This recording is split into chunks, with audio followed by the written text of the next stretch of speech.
बूढ़ी औरत के 50 रुपए। गरीब भिखारियों को दान तो हम सबने दिया है। दान देना बहुत अच्छी आदत भी है, लेकिन यकीन मानिए इस कहानी में किसी ज़रूरतमंद की मदद करने का जो तरीका बताया गया है वो ज़रूर ही आपके दिल को छू लेगा। एक शख्स पैदल किसी रास्ते से जा रहा था। उसने देखा कि सामने एक बिजली के खंभे में पेपर चिपका पड़ा है और उसमें कुछ लिखा हुआ है। उसमें लिखा था कि कल इस रास्ते से गुजरते वक्त मेरे 50 रुपए कहीं गिर गए। मुझे ठीक से दिखाई नहीं देता है।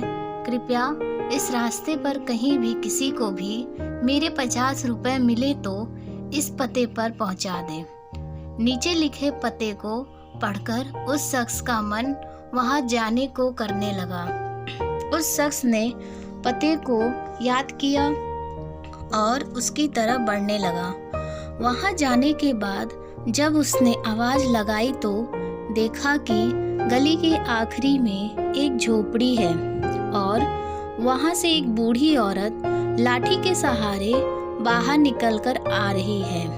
उस शख्स को मालूम हुआ कि वह वृद्धा वहां अकेली रहती थी।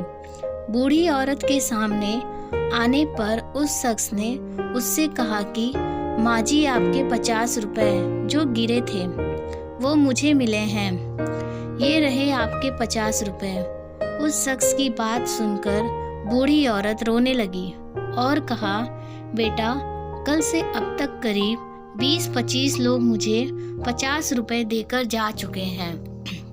बेटा, मुझे ठीक से दिखाई नहीं देता।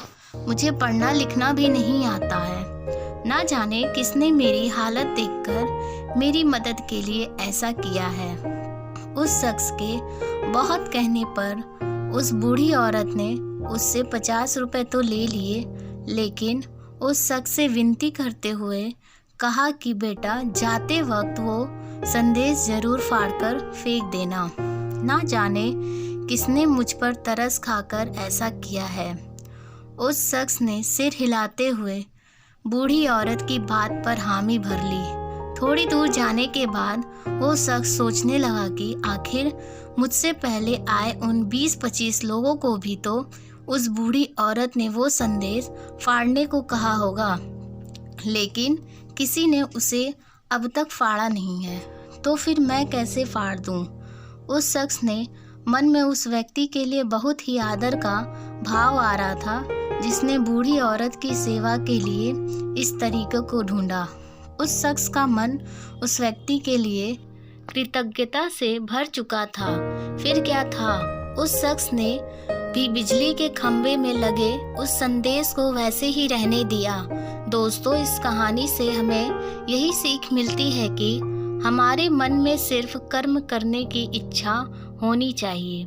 मदद के तो अनेकों तरीके हैं। अगर हमारे अंदर किसी की मदद करने की इच्छा हो तो हम किसी न किसी रूप में कभी ज़रूरतमंद की सेवा कर सकते हैं। कर्म तेरे अच्छे हैं तो किस्मत तेरी दासी है। नीयत तेरी अच्छी है तो घर में मथुरा काशी है।